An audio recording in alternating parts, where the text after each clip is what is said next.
Do is listen. Here we go. Noel, listen. So, tonight is particularly dark as heavy clouds screen the moon from sight. The sea grows rough and a fine spray blows across the deck. Soon the wind begins to howl and the sea spray stings your face and arms like needles. The deck begins to pitch and you struggle to stay on your feet without being thrown to the deck or overboard into the cold black water.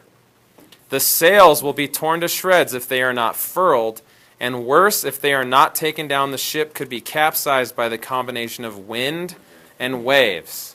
So something you can add right now in your journal is any detail from that. The wind is whipping, it's dark, it's cloudy, the seas are rough. Normally you think of wind being a good thing for your ship, but during a storm, what will happen if you keep your sails down? In a strong wind. You'll get blown off course. No. Worse than that. Okay, you're either going to break your mast or tear the sails. And if your sails get torn, it's like taking the tires off your car. You're stuck.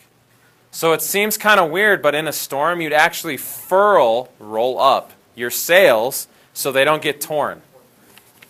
You can't, and Mr. Meisner, as far as staying on course during a storm, you're at the mercy of the sea. Like, you can't really steer. Okay?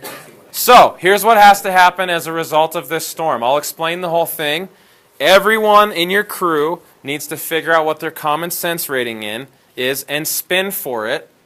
Okay? And see if the number you get is equal to or lower than your spin. If it's not, that means you failed. I'll tell you what that means in a second. Everybody spin for common sense.